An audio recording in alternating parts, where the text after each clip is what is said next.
Je vous dis bonjour à toutes et à tous. Alors aujourd'hui, c'est la liberté que nous allons penser, et plus précisément, nous allons nous demander si la liberté a un prix. Alors, je débuterai mon propos par cette analyse de la notion de prix qu'on trouve sous la plume de Kant dans les fondements de la métaphysique des mœurs, puisque Kant nous dit que une chose ayant un prix peut être remplacée par une chose comme équivalente. Une chose ayant un prix peut être remplacée par une autre chose comme équivalente. Donc, si l'on se demande la liberté a-t-elle un prix, se poser cette question, c'est se demander quelle est cette autre chose qui pourrait remplacer la liberté, cette autre chose qui pourrait être l'équivalent de la liberté. Ici, notre problème est de savoir si la liberté peut faire l'objet d'un échange. Alors, première possibilité doit être envisagée, la plus évidente peut-être, il peut arriver qu'un individu renonce à sa liberté en contrepartie des moyens de sa subsistance. Celui-là renoncerait donc à sa liberté pour survivre. Si on transpose cette première éventualité dans le domaine politique, on obtient une thèse tout de même surprenante.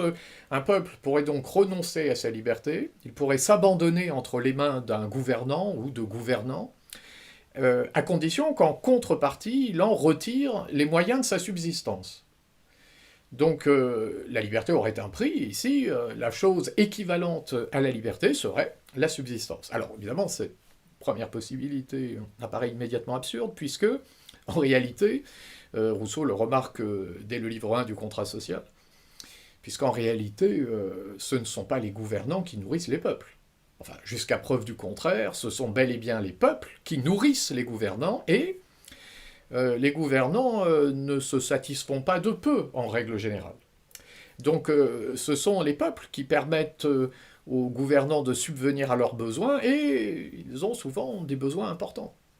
Donc le contrat ici, l'échange dont il serait question, pourrait être formulé en ces termes. Le peuple dirait « Je te donne ma liberté, à condition qu'en contrepartie, tu me prennes aussi une partie de mes biens, afin de subvenir à tes besoins et afin de pouvoir trouver là les moyens de sa subsistance. » Alors, je te donne ma liberté à condition qu'au surplus, tu me prennes aussi une partie de mes biens. Évidemment, on aura compris qu'il n'y a pas là d'échange véritable. Ce contrat n'est pas un contrat. Il y a là une absurdité, quelque chose qui est illogique, irrecevable. Alors, deuxième hypothèse, quelle est la chose qui pourrait être l'équivalent de la liberté? Alors peut-être dans le domaine politique, la sécurité. Le contrat, ici, pourrait être le suivant. Je te donne ma liberté à condition qu'en contrepartie, tu me garantisses la sécurité, c'est-à-dire tu garantisses mon maintien dans l'être, tu éviteras que quelqu'un porte atteinte à mon intégrité physique, tu feras en sorte que je puisse vivre en connaissant la sûreté, sans laquelle je ne pourrais pas vivre sereinement. Donc ici, il pourrait y avoir une sorte de contrat. C'est dans cette voie que s'engage Hobbes. L'auteur du Citoyen soutient cette position-là. Alors, même si chez Hobbes, le contrat social n'est pas tout à fait un contrat entre les gouvernés et les gouvernants, lorsqu'il s'interroge sur le contrat légitime permettant d'instituer un État légitime garantissant la sécurité, de fait, par ce contrat, les individus renonceraient, les personnes ici renonceraient à leur liberté, mais ils ne renonceraient pas à leur liberté en échangeant quelque chose avec les gouvernants. C'est plus subtil chez Hobbes.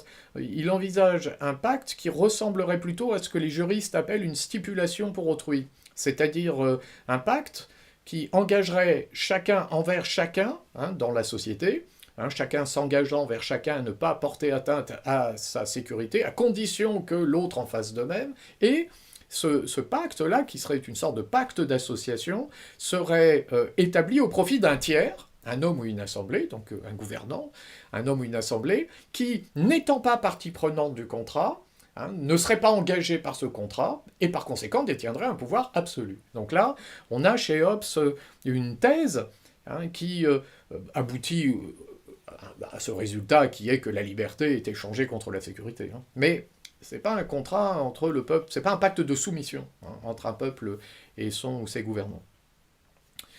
Alors il faut préciser d'ailleurs que le pouvoir absolu ici du gouvernant ou des gouvernants n'est pas un pouvoir tyrannique, hein, et encore moins totalitaire, évidemment, puisque dans un système tyrannique ou totalitaire, évidemment, il n'y a de sécurité pour personne. Hein. Hobbes ne défend pas ça, il défend un système politique instituant la sécurité, mais il s'agit bien d'un pouvoir absolu. Alors absolu ici, il faut entendre irrésistible, un pouvoir qui bat en brèche les passions individuelles, un pouvoir suffisamment puissant, suffisamment irrésistible pour empêcher les passions de provoquer le chaos, le désordre dans la société. Bon, donc là on a une thèse, la liberté aurait un prix, et la chose qui pourrait remplacer la liberté comme équivalente à la liberté, cette chose serait la sécurité. Bon, alors là il y a une difficulté. Une difficulté qui surgit immédiatement, puisque on peut quand même se demander ce qu'il reste de sécurité là où la liberté n'est plus. Imaginons cette situation. Imaginons un état hypothétique, un état de nature hypothétique dans lequel les individus ne connaîtraient aucun système juridique ou politique. Un système où la loi n'existerait pas. Dans cette situation-là, les individus seraient dans une relation directe les uns avec les autres et une relation toujours potentiellement dangereuse pour chacun. Imaginons maintenant qu'une personne craintive abandonne sa liberté au profit d'une autre personne qui, en contrepartie, s'engagerait à garantir sa sécurité. Et les moyens de sa subsistance, d'ailleurs. Voilà, si tu me donnes ta liberté, je te nourrirai, je m'occuperai de toi, je te protégerai de toute agression extérieure. Bon. Donc ici, le contrat serait un pacte de soumission, là, pour le coup. Hein. L'un abandonnant sa liberté et l'autre garantissant la sécurité du premier. Et donc, la liberté et la sécurité seraient les deux équivalents qui pourraient circuler. Alors, ça soulève, je le disais, une difficulté, parce que si on prend la situation hypothétique d'un état de nature qui serait un état sans loi, il faut vraiment se représenter la situation de celui qui aurait abandonné sa liberté. Il se trouverait pieds et mains liés, au sens propre du terme, pieds et mains liés, hein, sous la domination de celui au profit de qui il a passé le contrat. Hein, il est vraiment attaché, imaginons, il est attaché, pieds et mains liés. Mais alors s'il est attaché, pieds et mains liés, qu'est-ce qui lui garantit que l'autre, celui avec lequel il a contracté, ne va pas porter atteinte à sa vie? Qu'est-ce qui lui garantit? Sans liberté, il a perdu le moyen de garantir sa sécurité. Là où il n'y a pas de liberté, il n'y a pas de sécurité. Donc renoncer à sa liberté au profit de la tranquillité civile, au profit de la sécurité, c'est une illusion. On vit tranquille dans les cachots, dit Rousseau. On vit tranquille dans les cachots, dans un certain sens. Mais est-ce que ça suffit pour s'y trouver bien? Pensons avec Rousseau aux compagnons d'Ulysse dans l'antre du Cyclope. Hein, ils attendent leur tour avant d'être dévorés. Et donc lorsqu'un peuple a renoncé à sa liberté, il est entré dans l'antre du Cyclope. Lorsqu'un peuple a renoncé à sa liberté, il a perdu le moyen de sa sécurité, et à tout moment, c'est sa tranquillité qui peut voler en éclats, sa sécurité, sa sûreté. À tout moment, il risque de périr. Et les individus qui composent ce peuple ne connaissent plus aucune sécurité. Donc, un peuple qui ne veut pas entrer dans l'antre du Cyclope ne renonce pas à sa liberté. D'ailleurs, un peuple libre a compris que la liberté n'a pas de prix. C'est ça que nous disons. Parce qu'un contrat qui prétendrait échanger, faire de la liberté l'objet d'un échange, et qui prétendrait permettre d'échanger sa liberté contre la sécurité, est un contrat absurde, puisque ce contrat revient à dire, revient à stipuler, je te donne ma liberté, à condition qu'en contrepartie, tu puisses également me prendre la vie. Je te donne ma liberté, à condition qu'en contrepartie, tu puisses également me prendre la vie. Chacun aura compris qu'un tel contrat n'est pas un contrat, qu'il n'y a pas de réciprocité, que la chose est absurde. On pourrait même faire remarquer ici de manière assez platonicienne que un tel contrat est absurde, et par conséquent il est illogique. Et par suite, parce qu'il est absurde, parce qu'il est illogique, il est injuste. Il est injuste de proposer à l'autre un contrat absurde. D'ailleurs, il est injuste de tenir devant l'autre un propos absurde. Alors, on pensera ici aux très belles analyses de Platon, qui touchent aux vertus de la dialectique. Bien penser, c'est toujours au moins penser de manière cohérente. Voilà. Si je prétends produire une pensée qui vaut pour l'autre, si je prétends établir avec l'autre une véritable relation par la parole, et par une parole qui fait entrer dans le monde une pensée, il faut au moins, alors c'est pas suffisant, c'est nécessaire en tous les cas, il faut au moins que ma parole soit cohérente. Voilà.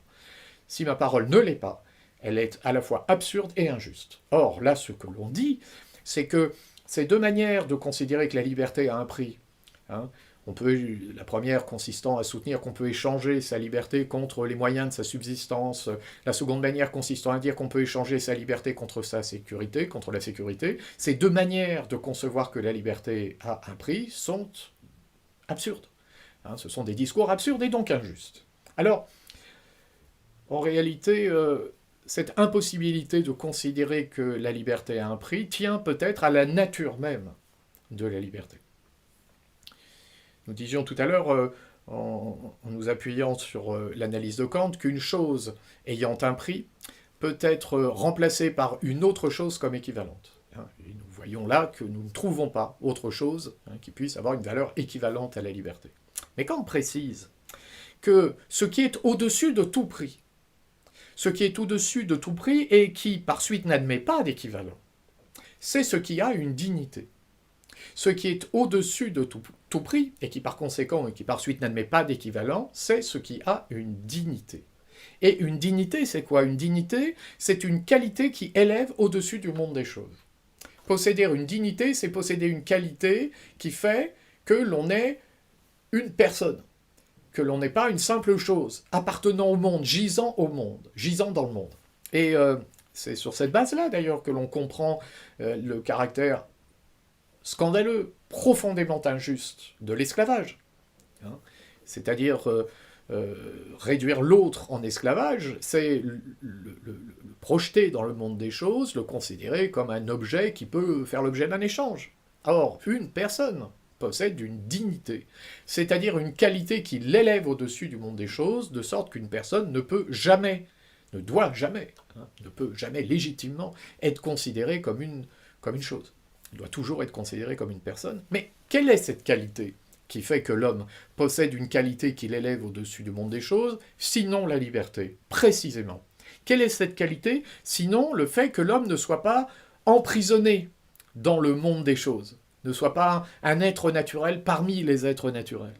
Alors, précisons ce point, l'analyse de Rousseau, dans le discours sur l'inégalité, met ça au jour très précisément. Si je cherche à penser ce qui fait que l'homme est homme, donc si je cherche à éclairer la nature de l'homme, bon, il faut que j'écarte de la définition de l'homme tout ce qui vient s'ajouter à sa nature originelle. Si je veux penser ce qui fait que l'homme est homme, il faut que j'écarte de la définition de l'homme tout ce qui relève en lui de la culture. Alors, ce qui fait que l'homme est homme, ça n'est pas qu'il parle, parce que ça, il l'acquiert dans une culture. Mais ce qui fait qu'il est homme, c'est la capacité qu'il a de s'élever à la parole. Ce qui fait que l'homme est homme, ça n'est pas la pensée, puisque la pensée, comme dialogue de l'âme avec elle-même, requiert une parole, requiert des éléments qui ne peuvent procéder que de la culture. Mais ce qui fait que l'homme est homme, si ce n'est pas la parole, c'est la capacité qu'il a de parler. Ce qui fait que l'homme est homme, c'est pas la raison. C'est le fait d'être raisonnable, parce que la raison se cultive. En revanche, il est potentiellement, dès le départ, un être susceptible de s'élever à la raison. Autrement dit, ce qui définit l'homme, sa nature, c'est la perfectibilité, dit Rousseau. La perfectibilité, c'est-à-dire la puissance de progrès qui est en lui, la capacité qu'il a de s'élever à la pensée, à la raison, etc. Mais si je dis que l'homme se définit par la perfectibilité, je dis qu'il n'est pas emprisonné dans une nature fixe. Personne ne naît pour être maître ou pour être esclave. L'homme devient. Autrement dit, l'homme se définit par la liberté, et dire les choses ainsi revient à soutenir que la qualité qui élève l'homme au-dessus du monde des choses, c'est la liberté. La dignité de l'homme, c'est la liberté. Les hommes naissent et demeurent libres égaux en droit, dit la Grande Déclaration. Évidemment, tout est dans demeure. Les hommes naissent libres, bon, très bien, mais enfin, ils le demeurent. Ça veut dire qu'il y a quelque chose en eux qui se maintient à travers le changement, quelque chose qui définit leur nature, leur essence. La formule ici est très très rousseauiste, cette formulation qu'on trouve dans la Grande Déclaration. Cette formulation-là est un héritage de la pensée de Rousseau. Donc, soutenir que l'homme se définit par la liberté, c'est dire que l'homme possède une qualité qui l'élève au-dessus du monde des choses, hein, c'est dire que cette qualité, c'est la liberté, que par conséquent, la dignité de l'homme réside dans la liberté. On comprend alors que la liberté n'est pas de prix. Elle n'a pas de prix, puisque, hein, ce que dit Kant, c'est ça. Hein, ce qui n'admet pas d'équivalent, c'est ce qui a une dignité. Ce qui ne peut pas faire l'objet d'un échange, c'est ce qui a une dignité.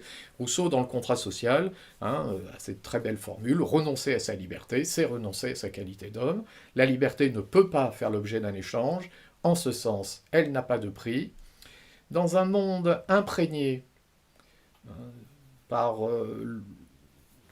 valorisation de la sphère productive et des échanges marchands, dans un monde obsédé par la production et la circulation des marchandises. Dans un tel monde, il est toujours bon de se rappeler qu'il existe du hors de prix. Il est bon de se rappeler qu'il y a quelque chose qui ne peut pas être échangé, quelque chose qui n'a pas de prix. Il est bon de se rappeler dans le domaine politique que ce quelque chose qui n'a pas de prix, c'est la liberté. Parce que se rappeler de cela, c'est se rappeler qu'il n'y a pas d'État légitime sans liberté. Et par conséquent que sans liberté, une république digne de ce nom ne peut pas être. Voilà, je vous remercie et je vous dis à bientôt avec un nouvel objet de réflexion.